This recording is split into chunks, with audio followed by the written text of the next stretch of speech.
Hello, LegendAqua here, back for my fall 2023 favorite animes.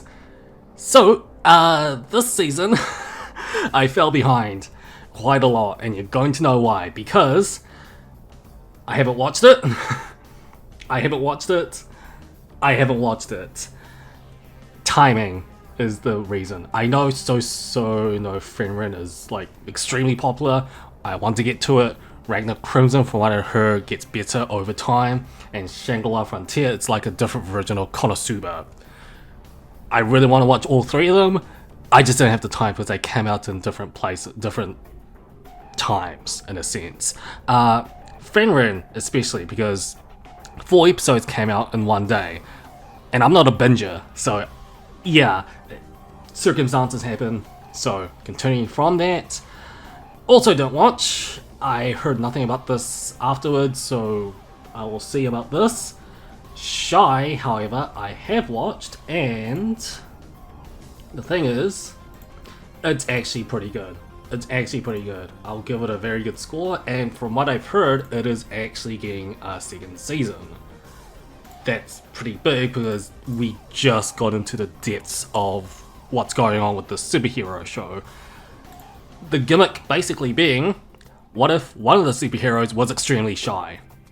Yeah, it's a simple premise, but it does take the villain aspect into heart, especially with one of the arcs concerning Pipisha.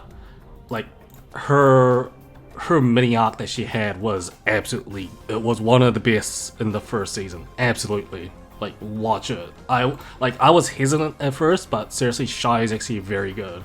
And again, seriously, it's getting a second season. I suggest watching Shy. Not to mention tons of Yuri undertones. Seriously, this show has tons of Yuri undertones.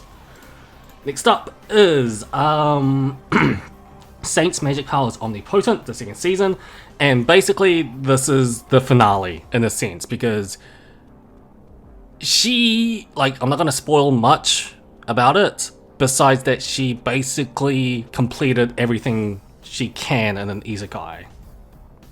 Even though it's, reverse harem, that kind of situation, all of that stuff. She is powerful, yes, but she uses it for mostly making potions. That's about it. And considering she completed all of her goals, it goes into a romantic slant, finally, with some suitors, but it is so obvious who she gets with. So, yeah, for an isekai that has, in my opinion, basically finished, it's pretty good nonetheless. It is pretty good. I would give it a strong 8. I'll give it a strong 8 because, completed everything. So, yeah, it is. Seriously, if you like a reverse harem isekai show, this is probably one of them, because it's very solid for what it is and what it brings to the table. So yeah. Ooh, that's right. This one, I'm in love with the villainess. This one got some talk in it. Yes, it's Yuri, mainly for the fact that the main character is like an otaku towards this otome game, and she gets transferred into the otome game, and she knows everything. The gimmick this time is basically she loves the villainess. She loves the bad character who's meant to mess up the reverse otome thing, and the main character basically doesn't care about any of the male suitors. Yep, that's right, it's another Yuri in a sense, but this goes into more political stuff in a sense, but it's completely okay with it. It doesn't force feed it in any kind of sense, kind of, but not in that way. Not in that way. I'm really emphasizing that. The main draw is these two characters. It's Ray and Claire, and I basically was in it for Claire. Yeah, much like Ray, I actually very much like Claire because she got the most development. Pretty good, I'll say. I won't dive deep into it because I think I already said enough about it. You get it. Overall, I think I would actually give this a 9. It's actually pretty good. It's actually pretty good, all things considered. Yes, the main, like, Rei is absolutely, like, she is OP as hell, but they do kind of mitigate this later down the anime. But, again, that's spoilers, so that's all I'm gonna say. This one, I got baited. I got baited with this one because I skimmed the synopsis. I didn't properly read it, or in this case, the subtext, because the title of the show, giving the disgraced noble lady I rescued a crash course in naughtiness. The naughtiness is not that itchy. I got baited by that. I got baited by this word, basically. Basically, this demon lord magician saves the noble lady, which she was basically framed from. Like, she got ran out of her own kingdom. She was basically treated as a really worse version of Cinderella. And then once she got kicked out, this demon lord came along, and since she's basically a wallflower, the demon lord basically say, okay, I'm going to liven up your life by doing naughty things, in a sense, so that she can open up and not be so shy and be a wallflower. The naughtiness is seriously, it's a bait, which I completely took, but it's a nice slice of life show with a bit of romance in there. It's also the will they won't they kind of situation, but for the most part it's what you expect. It was fine. I definitely got baited though by the title alone. I really should read some of the synopsis sometimes. Imminence of Shadow, second season. A lot happened. This season is basically when Sid goes down his Ain's route, in a sense. And I'm not going into too many spoilers, but we do get some new characters into the mix for the second season. If you guys don't know, my favorite character from Imminence is Beta. But let's just say that this second season gave us one new character that I very much like as a secondary favorite, outside of Shadow Garden, which is where is she? There you are, and you're voiced by Shizuki Ito. Yeah, Yukimi, definitely she's like one of the best secondary characters. Not to mention she's the most fleshed out in terms of secondary characters behind Rose, because Rose also gets her own arc this season.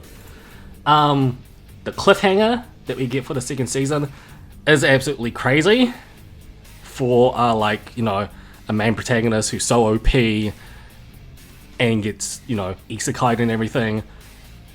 What happens? I'm not going into too many spoilers, but it's going to be very interesting what happens, because we get back to an initial plot point from the first episode, and we actually get back to it.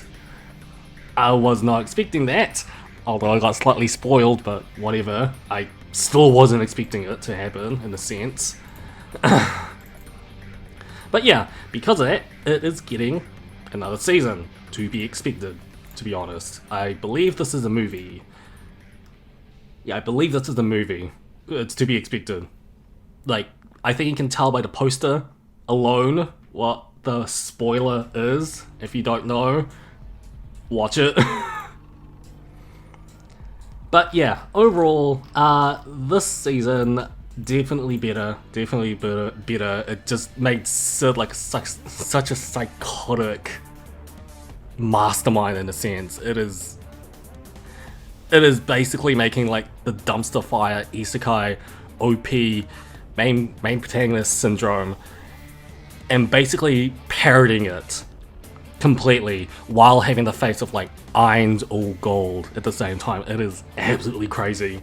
I would give it a strong 9. I'll give it a strong 9 because just it is so good. It was so good. 8-bit sensation. This one took me by surprise. In my opinion, this is a sleeper hit. I was not expecting the time travel aspect for this, because this synopsis really didn't say much about it. I was completely thrown back with this one. Basically, this girl, Konoha, gets time traveled back to when, Bishoujo, creation was at its early stages to, like, it goes on. It's not that Konoha stays in a certain time. She gets transported each time. That's the big gimmick with this one. Not to mention, this is also a throwback to a lot of the 1980s animes, because it even references Bishoujo games from that time as well. This, in my opinion, is actually a sleeper hit. It is very good. It does get rather wacky by the end. We are talking about time travel here, so it's to be expected. But it does... this feels like Steins Gate Light, but I'm not saying that in a bad way either. Because for what the time travel does, I know there's a lot of paradox problems in time travel, but for what the rules it brings up, it does mitigate it and does explain most of the things. And it does, in my opinion, in real life, make a lot of sense as to what this one's going through. Heck, there's even some Fate Grand Order references. Can you tell this is by Aniplex? Yes, it's by Aniplex. I called it. I knew it. This one's actually pretty good. In my opinion, definitely a sleeper hit. Definitely a sleeper hit. If it wasn't for Fenrir, in my opinion, this one would have got a lot more attention, in my opinion. This one was absolutely great. The only reason I'm not giving it a 10, it's because of, time travel shenanigans. But at the same time, I like time travel shenanigans, only if they explain it for the most part, like Steins Gate. If they don't, that's where you lose me. But this one, it didn't lose me. I was very much invested in this one. Not to mention the throwback to the 1980s animes, and it's Bishoujo games at the same time. You could really tell that the main, the author of 16-bit Sensation, was an illustrator from that time, because all the references was there. I cannot praise this show enough. This one was so good. And yeah, main voice actor is Aoi Koga, which is Kaguya. Yup. Paimon. Okay, this one, I tried to watch it, the first 2 episodes, because this came out similar to Fenrir. I stopped watching it. I do want to continue, but I heard some stuff about it, mainly because it steals a lot of stuff from other revenge animes, as well as, not the isekai. Well, it is technically an isekai, but in the gorier aspect, from what I've heard. I do kind of want to get to it. I'll say watching, I think I watched about 3 episodes. That was about it. I will get to it for this one, because I technically started, so why not? But yeah, I can't say much about this one, because I only watched 3 episodes, and just time and when it was released, it was not a good time. I can't do much. I skipped this one. Tatena Yusha basically goes around doing the same thing as it did, although this time it does, it's a slow crawl this time, because, okay, let's just see what I gave for my second season. I gave it an 8. I would actually give this a 7. It's not that bad, because actually this time it focuses on the cardinal heroes and their berserk forms, all 3 of them. Not to mention, for some reason in this season, Malty's slave crest is gone. Therefore, she's on the loose and practically brainwashing the rest of the cardinal heroes, and and all 3 of them have their villain arc. Basically, this season, Malty does what she did to Naofumi from the first season. and does it three more times? 3 more times to the rest of the cardinal heroes. That's basically what the season is. I'm just TLDRing this entire thing, but seriously, that's exactly what happened.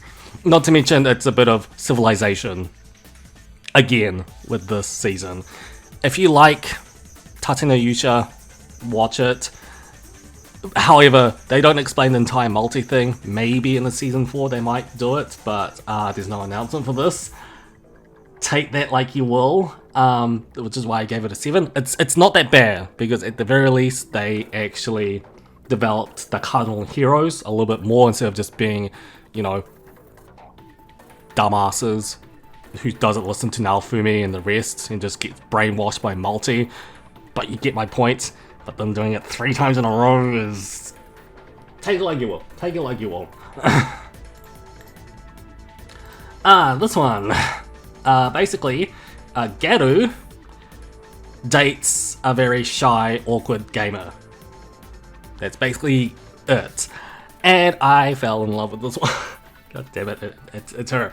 It's her. The entire Garu thing. They know I like Suzuka Gozen. I can't say much about this one. If you like the good slice of life romance animes with a bit of drama in it, because in a sense, basically, these two people have been hurt by different romances in a sense. And them hooking together is basically them healing in a sense, while also some drama happens between them at the same time. The entire scenario of basically, you know, the shy, awkward gamer basically gets with a Garu. It's pretty good, for what it's worth.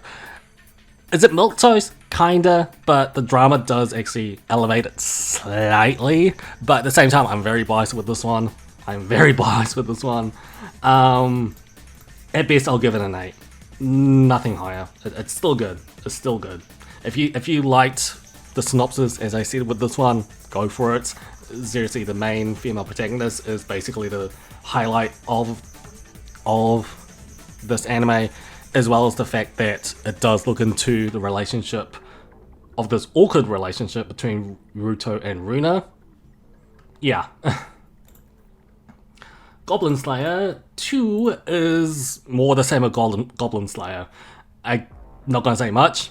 You know, it's slaying goblins, per usual.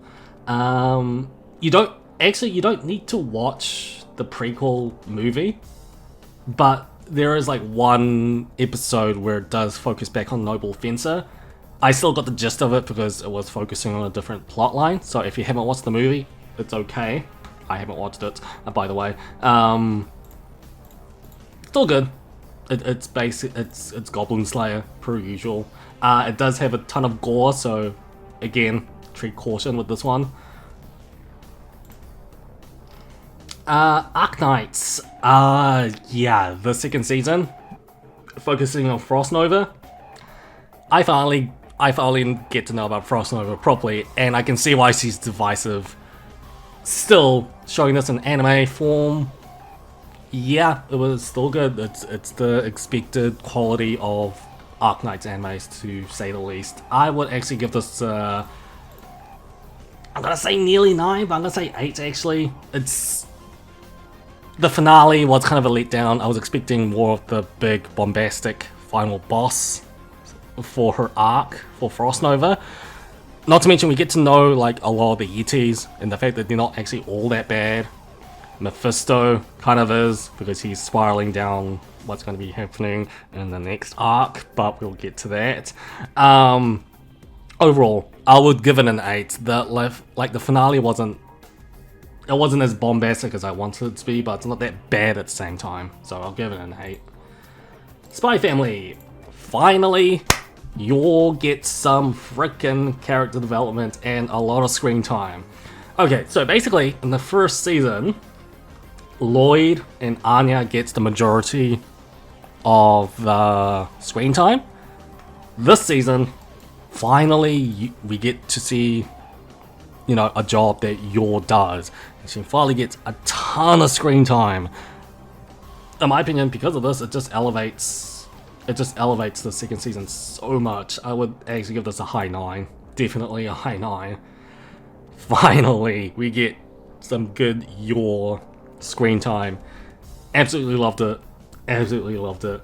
The movie is going to be coming out on English soon, so we will see what happens. But yeah, I'm excited for this, and the second season finally did justice to Yor. Absolutely happy with that. Girlfriend, what the? Oh my god, this one is absolutely crazy. Basically, main character is basically 3 timing now. Actually, not even 3 timing, it's almost 4 timing now. And the entire dynamic with Shino, Saki, Nagisa, Rika, Naoya, it finally comes to a head with the second season, especially with Shino. And in my opinion, Shino became my favorite character for this season. Mainly because of the huge character development we got with Shino, Saki, and Naoya. Rika sort of like tags along in a sense, but the majority of this entire season was focused on Shino. She got the most development in my opinion, and the most drama towards all that. She's my favorite character in this series, definitely. It was going to be Rika, but Shino stole the show for me. And Nagisa not so much. She got the least screen time in my opinion. Like, she went down, Shino went up. Rika and Saki are like in between for me. Yeah, just Shino absolutely stole the second season for me. Absolutely. Yeah, which is why I'm giving it a high 9. Just this harem show is absolutely crazy, but it runs with it. 100% it runs with it. It does not care what you think about it. It is absolutely insane, but it's absolutely cool because of this chaos it brings. It is absolutely crazy. Oh, I know I'm like praising it so much, but just this series is crazy. Undead Unlocked. Okay, so this is a 2-cur that's happening, and this is one of the most unique shonens I've ever watched. Basically, the main character is immortal, he can't die, but the main female protagonist, Fuko, has basically the worst luck ever. If she ever touches you, you basically die. So, can you see the connection here? Andy wants to die. Fuko, if you touch her, you will die.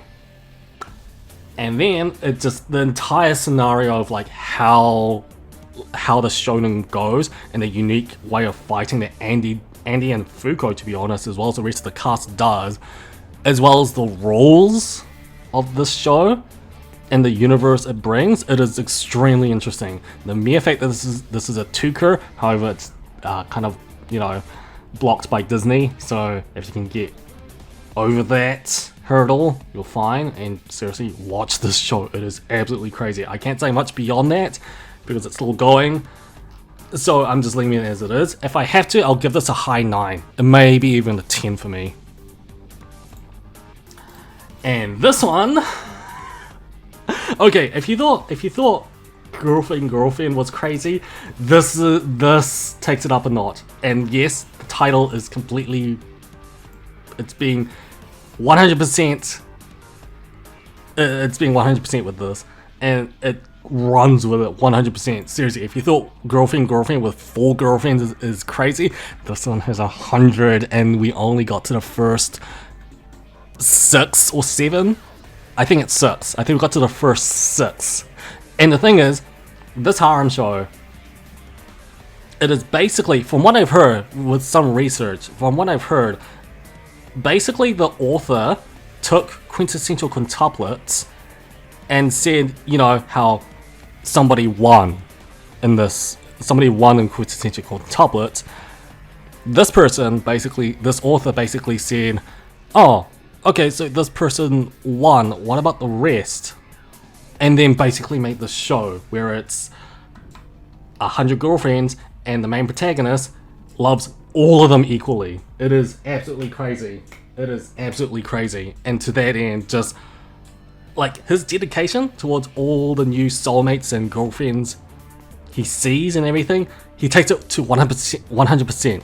The screen time is equal. It is like I mean it. This harem show is absolutely crazy in the best sense possible. And I, like, this one, in my opinion, took me by surprise. 16-bit Sensation took me by surprise in a different reason. Like, maybe for, like, time travel shenanigans and everything. This one takes it to entirely different heights through the harem element. It is absolutely crazy. My favorite character had to be... Yeah, I'm not kidding. Nano. Definitely. She's actually my favorite character. I'm not joking. Maybe because she reminds me a bit of Makino in a sense. This was to be expected, but you know what I'm trying to say with this. Like, I want this to get a second season. Oh, it is getting a second season. Yes! Even better! Even better. But yeah, just this show is absolutely crazy. I'm actually very... I want to put it as a 10. I really want to. I'm gonna put it as a 9. Oh, I'm gonna put it as a 10. I don't know. It's getting... is it getting there? No, because it takes this concept completely 100% correctly. But I want to see more. Maybe the second season I'll give it a 10 later on, because, you know, it runs with this concept constantly and consistently. But yeah, just if you want a harem show where basically every harem member gets equal screen time, this is it. And remember, it's only 6 out of 100. There are way more to come. It's absolutely insane. In a good way. Idolmaster, Million Live. You basically, if you saw my community posts, I did this weekly, showing off every episode every week. If you didn't read my community posts every week, yeah, I'll say that this basically references a lot of the game, as well as showing off a lot of the new idols. This is basically a sequel to the Idolmaster movie in a sense, and we got a lot of screen time. I'm gonna say not spread throughout, but most of the time. The major focus is basically on, you know, our new gen trio, which is Shizuka, Tsubasa, and Mirai. Some idols from the 39, yes, they are 39, but better than Derisute's 100 plus, but you know what I'm trying to say. Some idols didn't get much screen time. I believe it was like Reika, Iku, and like Julia and Ayumu didn't get barely got any screen time. But for what this show does, for being, you know, technically a sequel to the Idolmaster movie and the OG series as a whole, this definitely felt like a new generation for Idolmaster. That's the best way I can put it, and it definitely has the spirit of the original Idolmaster series. So it's no wonder I gave it a 9. It is, it's for an idol show, for any idol show, this one is to be kind of expected, you know, with all the tropes and everything, but it's still good. For an Idolmaster standpoint, it is still very good, and as I said, it has the spirit of Idolmaster. So yeah, easy 9. This one, okay, I was not expecting this. I was not expecting this one. Okay, so for an isekai, where the main protagonist basically turns into a pig, yeah, he is weak. Because he's a pig. He does get some magic abilities later on, but he's still extremely weak for an isekai protagonist. Again, he's a pig. But the main draw for the series is basically in its world building, and some mysteries involving Jess here, who's a Yithma, and we get to know what kind of species she is, as well as the world building towards the main protagonist that he's stuck in now as a pig. It's an interesting concept, and again, the main protagonist is weak as hell. He barely can do anything, and he's trying to protect Jess in a sense. And the show reminded me of Final Fantasy X in a sense. If you get my reference to Final Fantasy X and Journey, you get what I'm trying to say. I will give it a strong 7. It's not that bad. It's not that bad because, again, with the world building and the fact that the isekai protagonist is weak as hell, drives up the tension a lot. Yeah, I think that's all I'll give, to say the least. I missed it. I heard it somewhat good at the same time. Oh. Dead Mount Death Play. More of the same, but it's a good reverse isekai. That's all I'm gonna say. It's definitely a step up from the sequel, I'll say. So I'm gonna give it a strong 8. I can't say much beyond it, but I believe I said that Misaki was my favorite character. To be expected, but yeah. Yeah, this show is interesting for a reverse isekai. It's very interesting. Not to mention in this season, more of the supernatural shonen elements comes into the real world finally, because more of the reverse isekai people, yeah, it's kind of obvious, it was hinted at from the first season that some of the characters from Corpse God's world has come to the real world, so a lot of the supernatural states finally opens up and finally reveals themselves. This season was basically it.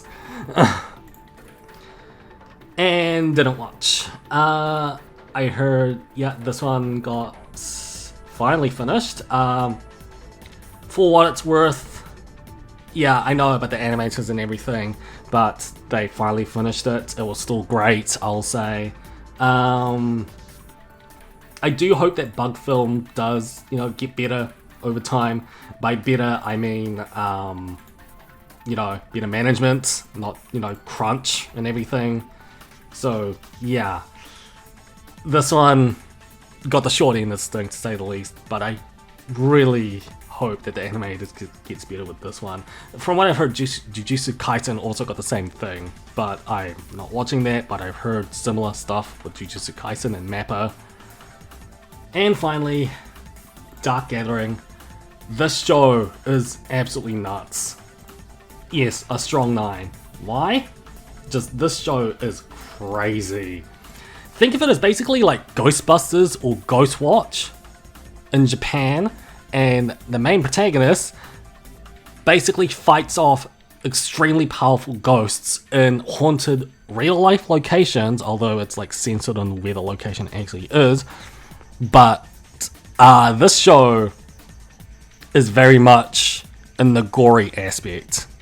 Like, it is extremely gory, and how some of the ghosts' fates happens, they do not let up. It's not even censored. Like, this reminds me like if Bleach was more about ghost hunting than being a Shinigami. And like the craziest thing, like, I think you guys may have heard like Yaoi and Aiko and everything, like they make the rounds a lot as well.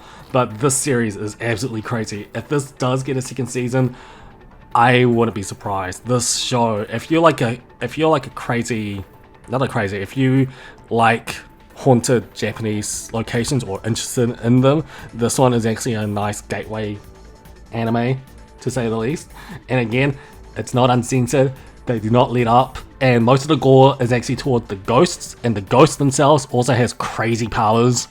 Like, there's a reason why there's like a ranking system towards the ghosts. It is absolutely crazy, and where it's like ramping up right now, if it does get a second season, it's gonna be very interesting what's gonna be happening with this. I really like this one. And yeah, I think that's it. Most of the movies are not out yet for me. This is out. Yes, I gave it a 10 for the finale of Shinji no Kyojin. I know a lot of people don't like the finale, but for what the finale did give, I know there was some loose plot ends, but at the same time, Isayama and everything, like, I can kind of see why, like, as bombastic as the finale was, he wanted to end it in his own terms. It didn't have to be as bombastic as hell and everything. I know there were some lines that were altered just to make it a little bit better. The finale didn't need to be like, boom, like end of the century kind of scenario, although it technically was in a sense, but I'm satisfied with this finale in a sense. Yes, it has some problems, but for what it finally went with its climax, Isayama could have done something with the finale to make it a little bit better, but in my opinion, it's not that bad. Again, I'm satisfied with it. I know it had some problems, but for the finale, it's actually not that bad. And yeah, I might get crucified for this, but just, it was fine. It was fine. Yeah, so that will do it for my fall 2023 animes. I was pleasantly surprised, although yes, I missed out on a lot of animes, but that's due to time constraints for me. But yeah, what did you think about fall 2023? Let me know in the comments below, and that will do it. With that, LA out.